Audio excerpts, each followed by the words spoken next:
ବୈଜ୍ଞାନିକ ମାନେ ଚନ୍ଦ୍ରପୃଷ୍ଠରେ ପହଞ୍ଚନ୍ତୁ କିମ୍ବା ମଙ୍ଗଳରେ କିଛି ଫରକ ପଡିବ ନାହିଁ। ରାହୁ କେତୁ ଶନିଙ୍କ ଡର ତ ସବୁବେଳେ ଲାଗି ରହିଥିବ, ଲୋକଙ୍କ ମନରୁ କେବେ ଦୂର ହୋଇବ ନାହିଁ କି କେବେ ଡର ଛାଡ଼ିବ ନାହିଁ। ଶୁଭ ଅଶୁଭର ଭୟ କେବେ ଛାଡ଼ିବ ନାହିଁ। ଅନ୍ଧବିଶ୍ୱାସ ଲୋକଙ୍କୁ କେବେ ଛାଡ଼ିବ ନାହିଁ। ଉଚ୍ଚ ନିଚ ଭେଦଭାବ କେବେ ଛାଡ଼ିବୁ ନାହିଁ। ଧର୍ମ ନାମରେ ଲଢ଼େଇ କେବେ ଛାଡ଼ିବୁ ନାହିଁ। ଚାହେ ପୃଥିବୀ ଧ୍ୱଂସ ହେଇଯାଉ, ଚାହେ ମାନବ ସମାଜ ଲୋପ ପାଇଯାଉ, ଏଥିରେ ଆମର କିଛି ଯାଏ ଆସେ ନାହିଁ। ଅଜ୍ଞାନୀ ଲୋକେ ଏହା ହିଁ କହିବେ, ପ୍ରଭୁଙ୍କ ଲୀଳା ବୋଲି ଖୁସି ମାନିବେ।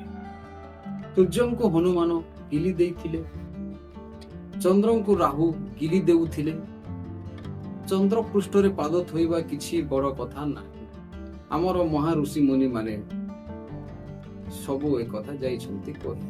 ବିଜ୍ଞାନ ଯେତେ ଅଗ୍ରଗତି କରୁନା କାହିଁକି, ଯେ ପର୍ଯ୍ୟନ୍ତ ଅନ୍ଧବିଶ୍ୱାସ ଅଛି, ସାଧାରଣ ଜନତାଙ୍କର କୌଣସି ଅଗ୍ରଗତି ହେବ ନାହିଁ। ପାଖଣ୍ଡରେ ଖୋଜୁଥିବା ଜ୍ଞାନ କେବେ ମିଳିବ ନାହିଁ। ପାଖଣ୍ଡ କରୁ କରୁ ପୃଥ୍ୱୀ ସରିଯିବ, ଦେଖିବ ମୁହଁ ଲୁଚାଇ।